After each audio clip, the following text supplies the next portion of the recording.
Hi guys, today we're going to be talking about the idea of death. It's an interesting topic because it's something that we all know to be real, but until we're confronted with it, we tend to pretend it doesn't really exist. And because death is very much dealing with the unknown, there's a lot of fear surrounding it. I want to point out that fear is a consequence of ignorance, and of course, when we're talking about death, many of us are very ignorant to any form of life beyond death. But hopefully in this video, we'll help to understand what death is and how we can all become a little bit more comfortable and prepared for this thing that we all know is coming. Before we get too far into it, I want to point out that when we're talking about death, we're also at the same time talking about birth. Birth and death are just two sides of the same coin. They are opposites of the same thing. And what's interesting here is that I haven't mentioned life, right? Life we'll get to in a whole other talk on its own, but we all know that birth and death are a part of life, right? Life transcends these ideas, and life permeates all. So for now, we're just going to be talking about the idea of death. I think it's pretty interesting how much a lot of us tend to not consider death, as we're probably the only species on the planet able of contemplating it. When you look at it that way, it's a pretty profound tool that we have to contemplate our own mortality. We have the ability to understand death and potentially master it. And we all have experience with it. We have all experienced death in some form or another. We all have loved ones who've died in our lives. We all have experienced death in whatever form. As I said when we were talking about life earlier, it's important to observe that life existed before this thing was born. Whatever it was born. Life continued after whatever it is that died. Even though we all go through this process of birth and death, and so does everything else, just remember that life continues, okay? Life is all that there is. So to start out, I want to point out that birth and death are transitory processes. Everything is always in a transition between birth and death, and we're surrounded by it in everything. Everything around us and everything within us is always in a constant state of transitioning between birth and death. We're no stranger to them. Birth and death are constantly occurring all around us and within us. For example, you are composed of trillions upon trillions of living biological organisms, and they are constantly being born and dying. In the billions, just today, billions of cells will die inside of your body. Literally every second, roughly 2 million blood cells die inside of you. So here is a perfect example of how death is constantly occurring within you. And remember, as above, so below, as within, so without. Just as this is happening in you right now, the earth has a billions of years long lifespan, and life is constantly being birthed and dying on it by the millions, by the thousands, by the trillions, all the time, every day, every moment. Our sun and the innumerable stars in the sky were all born one day, and after billions of years, they eventually die, while many cycles of birth and death have happened in their own life cycle. Our physical universe had a beginning, and so it will have an end. All that was born will also die. So realize that we are actually very familiar with death. But let's talk about this moment when you will actually finally succumb to death. What is it to die? Medically, we define it as when a heart stops beating and brain death. But it isn't an exact science, and I want to explain a little bit further on that in a story of one man's near-death experience. I'll leave some information on him below. But it's about this man's story, and he is going in for heart surgery, and when the doctors put him under, he remained conscious. And he experiences going into the operating room. He is consciously aware and observing as the doctors are cutting him open and as they remove his heart. And of course, medically, at this point, he's defined as dead. But the interesting thing is that he still remained conscious. He tells the story as it unfolds. And he goes on to experience this incredible afterlife experience. He is shown profound things that will help him on his journey. And then he finishes and he comes back into his body. He wakes up from the operating table and he goes on to live his life forever changed. And this is interesting because most of us have a hard time considering what life would be without a body, without a heart, without a brain, without all these things that we think of as making us alive. It reminds me of another good example of the movie Watchmen. There's this character in this universe called Dr. Manhattan, and he is this being who has basically died, and now he's transcended the physical material universe, and now he can manipulate the universe in a way that humans can't normally do. And he's talking about a dead body, and he states how there's no difference between the dead body and the body that was just living moments before. Molecularly speaking, they're still the same thing. There's still the same amount of atoms. But it begs the question, what happened to you? What happened to the person who was living? So is there anything else that we can compare this to? Is there an example that we can think of in which you are having an experience, but it's not through your body that you're living this experience?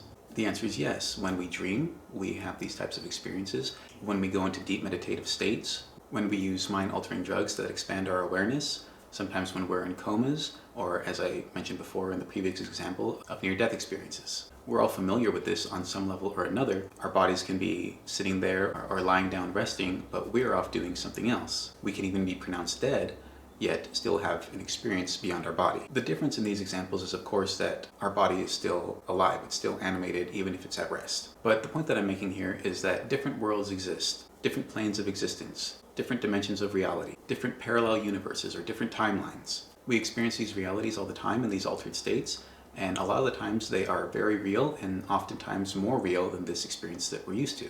In the video talking about what's real, we discuss how these experiences are real and they're just as valid as what we call normal reality. One man who had a lot of experience in this field was a man by the name of Robert Monroe, and he called these realms belief system territories. And it doesn't really matter what we call them, but just acknowledge the fact that there are these different places of reality and we go to them often.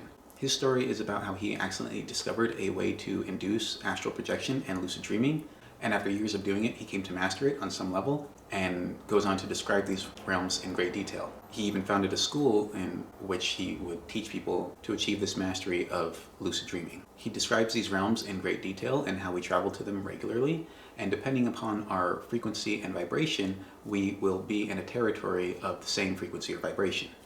So if you're in a state of fear or anger or hatred or loneliness or grief or shame, you're going to be in that type of reality. If you're in a state of love and compassion and kindness and so on, then that will be the realm that you're in. He describes these realms in great detail and explains how we manifest these experiences for ourselves. These experiences are understood by many and described in a multitude of ways. They can be heavenly or hellish, they can be pleasurable or sensual, they can be psychical or enlightening, fun, playful, fearful, and so on. And much of the time, they are extremely real experiences, oftentimes too real for us to accept or remember or bring back with us in our regular everyday experiences. But every so often, they stick and we remember them, and they can help us to understand our reality on a deeper level, what we are, and this universe that we're in.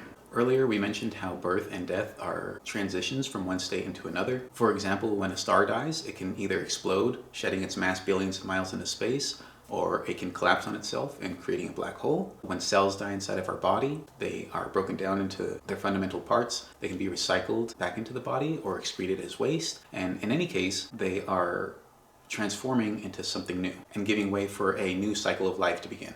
And these transitions are always happening. We're always in a state of change. Right now, your mind, your body, your energy is constantly changing. Your cells and your thoughts, your emotions, your consciousness and unconsciousness, your mood and your being as a whole is constantly transitioning between birth and death. Day is constantly transitioning into night and night transitioning into day. And this is self-evident in everything. Birth is always transitioning into death, and death is constantly transitioning into birth. And your human life is just the same process on that scale. It's obviously smaller than these larger scales like planets and stars, and it's obviously a lot larger than the scale of cells and other small lifespans.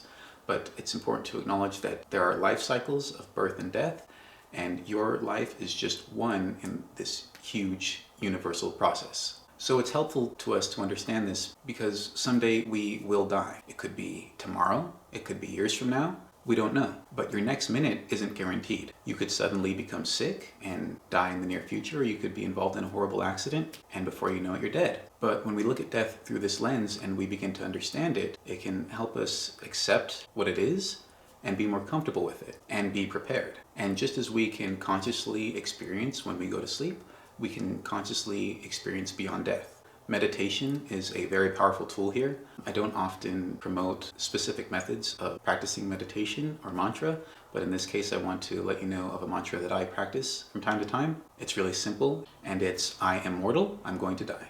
I am mortal, I am going to die. And it may sound morbid or scary, that's not why I do it. It's to accept this truth and be at peace with it. To have a perspective on life that comprehends that I have this body and only for so long, but I am not my body, and life exists beyond my death. When practicing this method, you might experience a lot of fear or anxiety, but eventually you can meet that fear and conquer it and transcend your fear of death by confronting it. But this can't happen if we ignore it and pretend that death doesn't exist, and it could potentially be right around the corner. Thinking about these ideas and practicing them can help us to better understand what death really is and become much more comfortable and at peace with it. And it doesn't matter if you're atheist or agnostic or whatever religious category you fall into, even if you're completely closed-minded to life beyond death, at the very least, what you'll have gained is courage to face this. But at the most, hopefully you'll be prepared for this transition and be able to leave this life and experience your next life, whatever it is, in a more consciously aware, more knowledgeable, and wiser perspective for a better experience.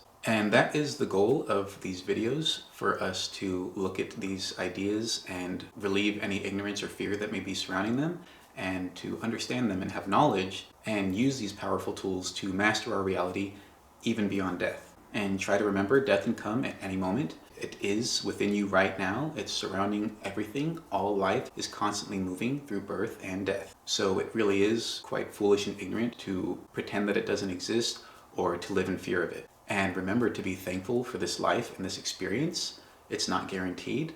At any moment it could end, and don't take it for granted. Don't take the things in your life, the people, the love, and the miracle that life is for granted. Thank you for watching, guys. I hope you enjoyed. I'd love to hear your thoughts in the comments. If you did like the video, feel free to like and subscribe. Thank you for watching, guys. I'll see you in the next one.